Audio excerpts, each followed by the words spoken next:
Bonsoir à tous, on débute ce journal du Mercato à l'OL qui s'agite vraiment ces derniers jours. Dans le sens des départs notamment, hier Aldo Kalulu a été transféré au FC Bâle après 2 prêts consécutifs à Sochaux et à Rennes. D'autres joueurs pourraient suivre la même voie, à commencer par Mouktar Diakabi qui serait arrivé aujourd'hui à Valence pour passer sa visite médicale. Lyon et le club espagnol seraient d'accord sur un transfert de 15 millions d'euros. Jean-Philippe Mateta devrait lui prendre la direction de Mayence, au contraire de Raphaël qui finalement ne partira pas en Turquie à Beşiktaş. Enfin, comme l'a indiqué Jean-Michel Aulas dernièrement, l'OL aimerait garder Nabil Fekir et peut-être même le prolonger. Mais les envies de recrutement de Liverpool auraient aussi attiré d'autres écuries. Aulas aurait donc fixé le prix de son joueur à 70 millions d'euros. Enfin, même dans le staff lyonnais, ça bouge. On a appris aujourd'hui que l'entraîneur de la réserve, Chris, quittait le club pour tenter sa chance ailleurs en tant qu'entraîneur. Dans le sens des arrivées, après l'échec de la venue de Abdou Diallo, qui a finalement signé à Dortmund, les Lyonnais seraient sur la piste d'un Brésilien pour leur défense centrale. Il s'agit de Dédé qui évolue à Cruzeiro.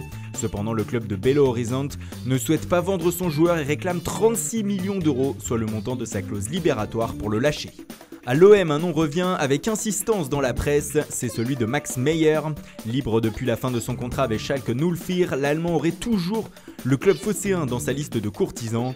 Le Milan AC, l'Atlético Madrid, Arsenal, Liverpool et Fenerbahçe seraient aussi sur les rangs. Marseille qui se serait aussi renseigné sur le latéral de Lille, Fodé Ballo-Touré. Mais selon nos informations, ce sont 2 clubs allemands, Mayence et Wolfsburg, qui se montrent pour le moment les plus insistants sur ce dossier. À Nice, le départ d'Alassane Plea se précisant, les dirigeants des Aiglons cherchent déjà son remplaçant et celui-ci pourrait être Loïc Rémy. L'ancien lyonnais qui appartient à Las Palmas pourrait donc effectuer un retour dans son ancien club. À l'étranger, Joao Cancelo est tout proche d'être un joueur de la Juventus Turin. Le défenseur portugais est arrivé aujourd'hui en Italie pour passer sa visite médicale et signer son contrat. La Juve devrait débourser 40 millions d'euros pour enrôler le joueur de Valence. À Manchester United, un rebondissement devrait intervenir. Alors qu'il est en fin de contrat au 30 juin et qu'il était sur le départ, Marwan Fellaini devrait finalement prolonger son contrat avec les Red Devils. Un bail jusqu'en juin 2020 l'attendrait chez les Mancuniens. Toujours en Angleterre, un gros transfert bloque du côté de West Ham. Alors que le joueur de la Lazio, Felipe Anderson, était très proche de rejoindre les Hammers, le président du club italien se montre gourmand pour lâcher son joueur. Il demande 50 millions d'euros pour le laisser partir, alors que West Ham a pour le moment plafonné son offre à 40. Et en parlant des clubs italiens, sachez que le Milan AC a été sanctionné dans le cadre du fair play financier. Les Milanais sont exclus de toute compétition européenne pour 2 ans. C'est un gros coup dur pour le club lombard qui voulait faire un mercato XXL avec notamment Memphis Depay ou Luis Gustavo. Ils vont donc devoir revoir leur plan. Du côté de Porto, comme chaque intersaison, une fuite des talents pourrait s'opérer. Plusieurs joueurs seraient dans le viseur des cadors européens. Yassine Brahimi intéresserait Arsenal, l'Inter Milan et Wolverhampton, mais ils devront débourser 60 millions d'euros pour l'enrôler.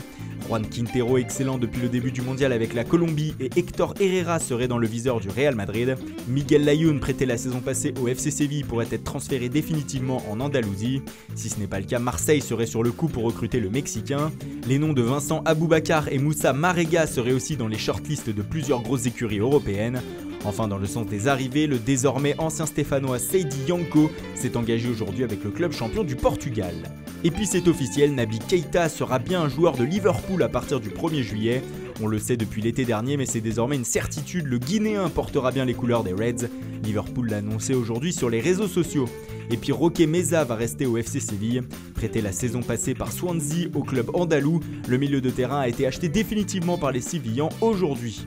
Enfin en France, Baptiste Guillaume change de club. L'attaquant d'Angers est prêté pour une saison à Nîmes, promu en Ligue 1. Du côté de Caen, c'est le gardien de Troyes, Ervin Zelazny, qui s'est engagé. Il était libre et a signé un contrat de 3 ans. Voilà, c'est tout pour aujourd'hui. Bonne soirée à tous et rendez-vous dès demain matin pour de nouvelles informations sur le Mercato.